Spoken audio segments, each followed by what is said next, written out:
So, the law of Moses that no one could keep. So, the law of Moses, of course, was bought by Moses, but given by God himself, etched in stone with his own finger, given to Moses. Right? So, it was bought by Moses. Moses himself, though, was found in fault. He did not make it to the promised land. But yet he was the bringer of the law that our forefathers tried to keep and still referenced him anytime they spoke of the law. All the prophets, the kings, the fathers of Israel was found at fault. Why do you think we had to continue to sacrifice? Even the priests had to make their own sacrifice. I mean, these were the people who were able to go into the tabernacle, into the Holy of Holies. There's only special people that could go into these areas in the tabernacle, and yet they still had to kill goats and all that good stuff because they had sinned. I mean, no one was found perfect. So why would God give us a law that he knew no one could keep?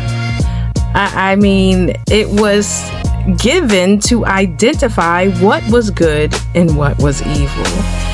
Remember, the knowledge in the garden that we inherited was the knowledge of good and evil, basically given by the serpent. So he claims this is the knowledge of good and evil when God already established what was good and evil. I mean, if we read Genesis, we can really see everything that he created. After every little thing he created, he was like, oh, and God saw that it was good. God made the land and he separated what, and God saw that it was good. The only thing that wasn't good that he said was it wasn't good for man to be alone. So he made the woman as a helpmeet. So, I mean, it's like, okay, then we turn our back on God and we accept the knowledge of the serpent. So he telling us what's good and evil.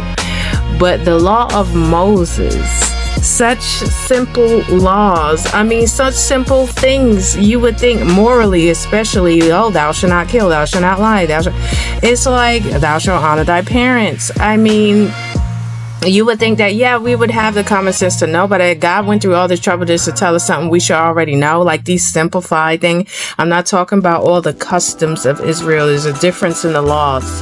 There's the customs, and then there's the moral law. All right. So I'm more focused on the moral law, because if I want to get into customs, then we could talk about the customs of all nations and how, you know, in some nations it might be weird. Their customs might be weird and this and that and the third. So at the end of the day, everybody had their own customs. Everybody was their own nation, had their own gods. Okay.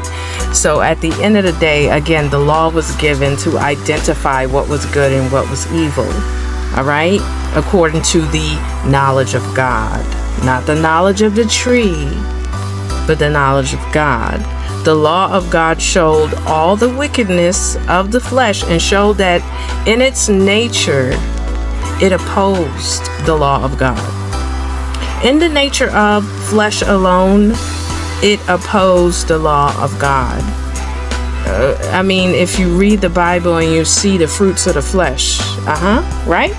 A good fruit cannot produce bad fruit. A good tree cannot produce bad fruit. So it tells us all the fruits of the flesh, all that's in the flesh. Oh, the maliciousness, the envy, the murder, the backbiting, all of this stuff is in the flesh. And so when we read the law of Moses, read the law of God, we can see that, wow, this is definitely identifying the things of the flesh. Anyway, so the law only condemns the flesh. The law condemns the flesh. And that is it. It doesn't condemn that of the spirit.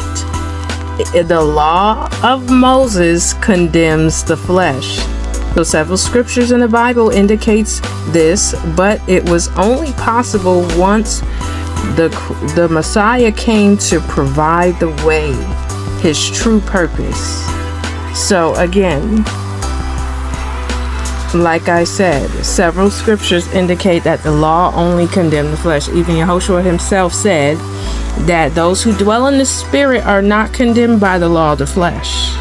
You see? So if you live in the spirit, you dwell in the spirit, you believe in what YAHUSHUA did, then you're not looking towards the law of Moses anymore. Not to say that we do away with it. Like Christ said, I have not come to do away with the law. Because to everybody else, especially the religious Pharisees and the legalists, what Christ was presenting to them, it looked like, it really do. It looked like he going against it, because he's like, what? Yeah, don't worry about the Sabbath. He's not saying don't worry about the Sabbath. He's saying the Sabbath was purposed for man and not man for Sabbath. So me being the Messiah, I am Lord of the Sabbath. Like, it was for us to rest and to, since we working, it's not something that the burdens that these people try to put on people when we don't even understand. That's not what God was trying to do. He knew we could barely do that. We could never do it. We could never keep that law. It's impossible. We're wrapped in the flesh. We're born into it. We don't even have the knowledge of God. So come on, we was already condemned. That's why YAHUSHUA came to break that curse and to make a way possible. There was no way before him to get out of that law. No way. Because nobody ever fulfilled it.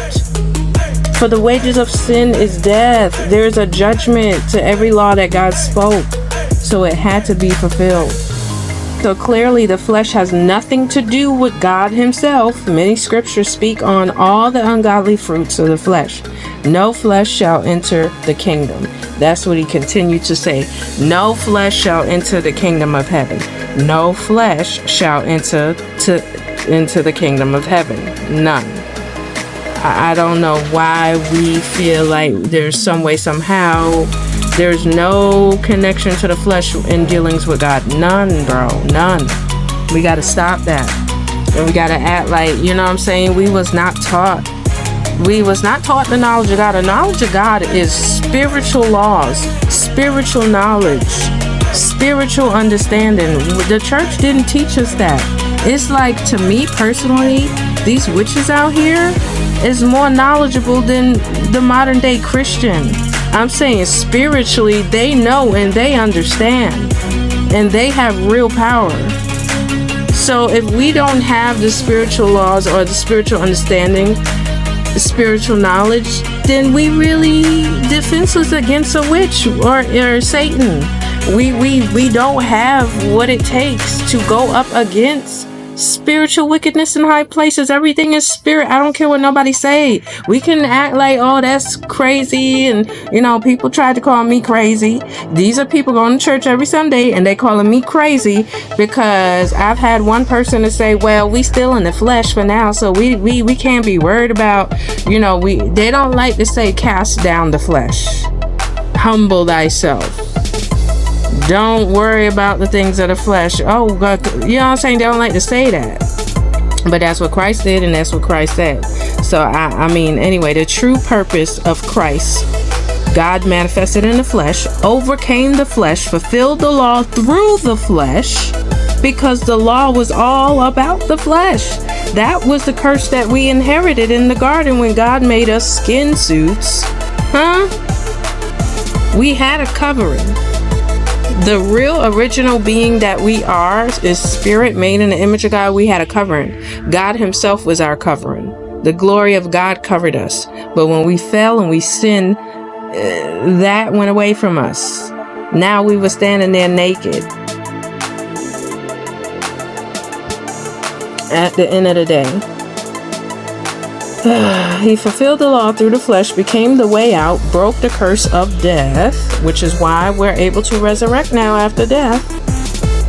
Through the resurrection, that was the biggest thing that the Pharisees and all the Jews at the time, especially, during Christ's ministry and after, when he appointed the apostles to go and, finish building what he started, and the Jews at the time, they could not accept Jesus Christ, the gospel, and the resurrection especially. They were saying that's crazy, that's stupid, that's mad, that's an abomination. Whatever they could say, they was like, Paul was trying to convince them, Philip was trying to convince them. They threw them before the Roman emperor several times into prison and all this because they didn't like what they were saying. And here we are today, still stuck. Like, I don't understand. Living a sinless life all through childhood. and adulthood was amazing. I'm talking about Christ, the only human. He was 100% man and 100% human. He was the Son of Man and the Son of God. How could he be both? How could God be both? How could we be both spirit and flesh? How can God be both the Father and the Son and the Holy Spirit? I know there's confusion with that as well. The identity of Christ, the divinity of Christ. Who is the Father? How could God be all three? All right, he was talking to himself when he was saying, Father, why have thou forsaken me? In a way, at the end of the day, the Father is the Father because that is his pure form. But then he divided and demoted himself. Okay? He divided and demoted himself by coming in the flesh, which he became the Son. But he was always Christ before he was born into the flesh and revealed to creation. Christ never gave in to his flesh at any moment in his life. He denied his flesh. And with flesh comes pride, ambition, self-preservation, ego, you name it. And he bought the new covenant, the new law, which was the law of the Spirit. So you have the Old Testament bought by Moses, the law of the flesh, and then you had Christ who bought the new covenant, which is the law of the Spirit. Why do you think it's called the new covenant? What is so new about this? This is a new law, but they both work together. They both work in conjunction with each other. That you can't have one without the other, which is why it was necessary for Christ to fulfill the old law to bring in the new law to where we had a way if we just live by Spirit. So the new covenant fulfilled the old. The old law fulfilled through Christ's sinless life. You understand? The old law was fulfilled through the life of Christ because he was able to live a complete and sinless life. It was possible to fulfill the law of Moses through the flesh, only through him. The only way to fulfill the old covenant was through the Spirit. The new covenant, the only way to fulfill the old. Wow. The only way to fulfill the old covenant was through the Spirit. Was through the new covenant. You couldn't so in reality, the Pharisees, all of our ancestors, all of them, they never fulfilled it. Do you not get that, guys? Hebrews who still believe we need to keep the law? You're spitting in Christ's face. That's what you're doing because you're not acknowledging the finished work. Why do you think he hung his head and died? Before that, he said, it is finished. Why do you think he said that it is finished? What is finished? What's finished? God is always and always. I'm not taken away because I come in by the Spirit of Christ. I am not taken away from law when we talk in God. He is law and it's always about law. But understand how he did it. We couldn't do it. We could never do it. Our ancestors could never do it. No priest could ever do it. No one could do it but Christ himself. And that's fact. And he did it, which is why we know of the new covenant today, which we are still confused on. I don't understand. Oh, well, we can do this and we can't do that. Let me tell you something. For the Hebrews who feel like we need to keep the law still to this day and do what our ancestors did. For me personally, I observe Sabbath. Once I found out the truth, I came into the truth years ago. And I've been observing Sabbath now for almost a decade. And that's what I'm trying to say is me not observing Sabbath, it has nothing to do with my salvation. My salvation comes through Christ. He fulfilled it. He's Lord of the Sabbath. He already did it. Okay? But I keep it because that's my own personal relationship that I have with Christ. I would never put that on anybody else and say, oh, you better keep it. Oh, you got to keep the feast days. First of all, everything is so full of confusion. Nobody knows what's the right days. We got wrong calendars. Seasons are out of whack. The earth itself, when we talking seasons and weather, all out of whack. It's all been shifted around. You know, we've been on the Gregorian calendar. We can't figure out exactly when and what the alignment with it. Listen, and besides all of that, we're not even in the Holy Land, which we're commanded to observe these things in our land. Anywhere else is an abomination and a disgrace. So God knew that we were going to be ripped up and scattered and not have no knowledge of what and nothing. Come on, bro. So he gave us the ultimate way to him no matter what.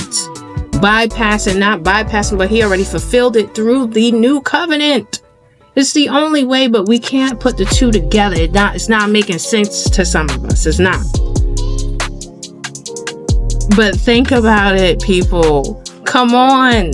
He knew that this stuff was going to happen. There's nobody. The way we even prepared our meals back then. Or do we have any kosher? Do we know how to prepare kosher? Where is this stuff coming from? We don't have the provisions or the setup or anything, the knowledge, anything to do what we used to do. Because guess what? When we had it, we wanted to do what we wanted to do then. We didn't even really, it wasn't sacred to us. I'm talking our ancestors. We still went to their gods and did what their gods said and worshiped their gods. So God said, okay, fine. You don't want me anymore? Go to their gods. Let them who hate you rule over you. You love their gods so much. You love their customs so much. There you go. We lost our entire identity, our heritage, everything. And now we're here trying to figure it out. God knew that this was happening because Christ spoke it through his own mouth in Matthew 24. He told those in Judea, you are going to be obliterated. After he died, it came to pass. They obliterated those people, all right? And scattered them and took all of what they had, especially their knowledge. Now, look at this. The fruits of the Spirit will, by default, produce fulfillment of God's law. Christ lived in the Spirit. To keep the law, Hebrews, is to actually dwell in Christ. It is finished, he said, believing in the finished work of Christ. Our fathers failed no matter how hard they tried. If you broke one, you broke them all. That's the thing about God. You got to be perfect. Say you did all this and you got all I keep the Sabbath, I do this, but then you do this over here. You hadn't done that over there. It's not to a T over here. It don't count. Even the good that you did within the law don't count because you broke this over here. It's just, bro, there's no way around it. Christ is the only way. I'm gonna keep saying this. He said it for a reason. So Christ himself was sent to fulfill and bring knowledge on how to fulfill. Moses identified the law. Christ fulfilled it. The Pharisees didn't accept that, though. So Hebrews, it is impossible to keep the law, as I just said. It is impossible to keep the law of Moses, and you will condemn yourself by trying. You better read Romans. The nature of the flesh is in direct opposition to God's law, his moral law. All right, this is what I'm speaking, the moral law, not the customs. Okay, Hebrews' customs demanded that they be observed in the Holy Land. We are still in the land of our captivity right now. When the Hebrews were in Egypt, they were commanded by God to leave and worship and observe elsewhere, outside of the land of Egypt. We better remember. So that's a quick thing on what I wanted to say about if we should keep the law and all of this confusion of people badgering people for not keeping the law. They want to bring back the altars and kill the goats and get the, I don't know. Christ already did. He knew what was coming. Do you not think God know what to do and how to do it to make sure that he always provide a way for his people? I mean, come on, God can't expect us to freaking get back there when he know what we dealing with. He the one told us that these folks are very strategic. They have hid these things were hidden and shuffled and buried and all of this before we were even born, before our grandparents were even born. They had centuries. We would never know. Who knows? We fighting over this and that and the third. To me personally, I can't even tell you if I believe what they say where Israel is Israel. We know that they the one drew all the maps. I have read and researched. I've watched their maps change over time. It started where it showed where they got the slaves from. It's that kingdom of Judah right there in Africa. It's that kingdom of Judah where they got us from. And then over time, the makers of the maps, they started to hide and change and take away things. This is all their history. So what can we trust other than the word of God? And yes, I know even that has been tinkered with. But this is when the Spirit come in. Do you not see how important? Nothing can overcome the Spirit of God. You understand? Nothing can outplay and outsmart God. Nothing. Nothing. It is a miracle that the people who come to the truth of God, right, and understanding the law of the new covenant, because that's where it seemed like it's always been an issue. I mean, I was in the book of Romans the other day. I was in the book of in Acts, you know what I'm saying, and just seeing how Paul and Philip and all of them was pleading with the Jews because they had a big problem with the New Testament. They had a big problem with the New Testament. They had a big problem with the gospel of Jesus Christ and the resurrection, because that's not what their fathers taught with the law of Moses, but it's right in Moses. They just don't have the eyes. And even the apostle said to them, excuse me, y'all sit here in the temple every Sabbath and quote these scriptures. And the fact is, y'all don't even see that y'all living them. Y'all the one bringing them to pass. Y'all the one condemning his people like he said was going to happen. They the ones that killed Christ and continue to kill anybody who followed Christ and preached what Christ spoke. Be careful. If you telling the people that they need to keep the law of Moses, you are going to be condemned. I'm here to tell you I'm not a party pooper. I'm here to tell you, I bet you, how much you want to bet? $100. $100. I'm just being funny because there's no amount of money. This is serious. That you can't keep that law, bro. No matter what you do, you cannot keep that law. You cannot keep that law. You will break it. You got to go every day of your life, every second, every breath you take, and be sinless. Good luck with that. Good luck with that, because God knows who we are. Remember what Jesus said. He didn't commit to them because he knew what was in man. What do you mean by that? Man go by the flesh. He said, he kept saying about the Spirit, dwell in the Spirit, the secrets are in the Spirit, the power is in the Spirit, God is Spirit, his kingdom is Spirit. I mean, and the only way out is through death. Yes, we have to. There's no other way out of this curse of the flesh. See, people don't look at the flesh as a curse. They look at it as life. Well, we get to be here. We get to live. This is the only way. And a lot of these Hebrews are so fleshly, it's scary. And yet they talk about the Most High who is of spirit. I don't get it. Yeah, you can talk all day about the Most High this and the Most High that. And oh, Israel this and Israel that, and the customs and the laws. But sir, are you kidding me? And keep all the laws then. Don't wear cotton mixed with wool then. I hope you're preparing your food exactly the way that them dietary laws tell you to prepare it. Where's the priest at? Where's the judges at? And are you in Israel? And if you are in Israel, Is that the true land of Israel? I mean, I just, like, you just don't know. You don't. Because God said so many times it's going to be so much deception, bro. In the end times, especially after they murked him.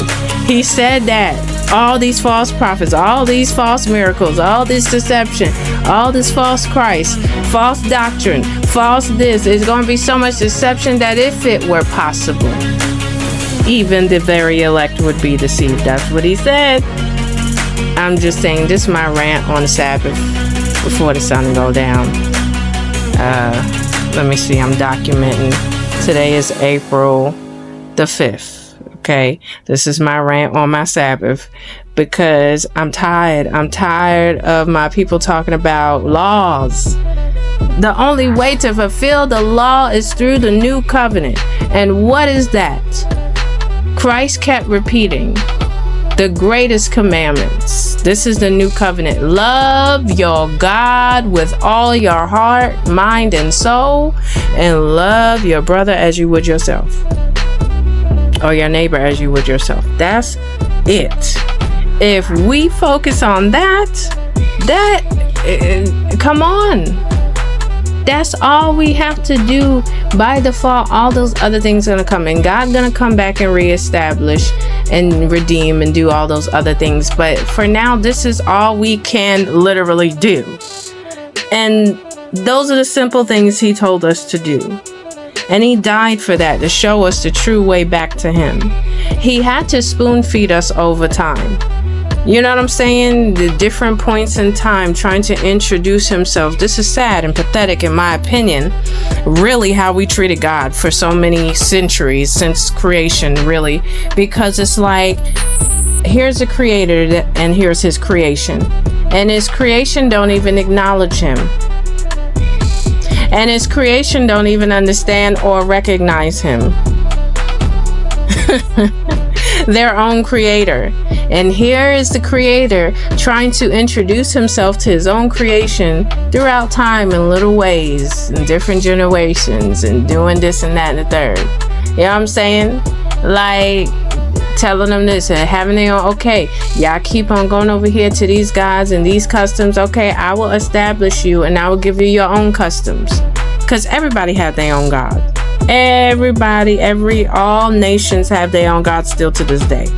Let's not forget that. So Hebrews had their own God, and their God was literally the only God that was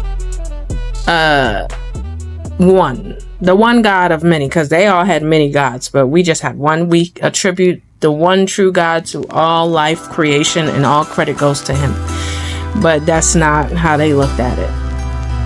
And so God gave us our customs and our laws, and it still wasn't good enough for us. I'm done.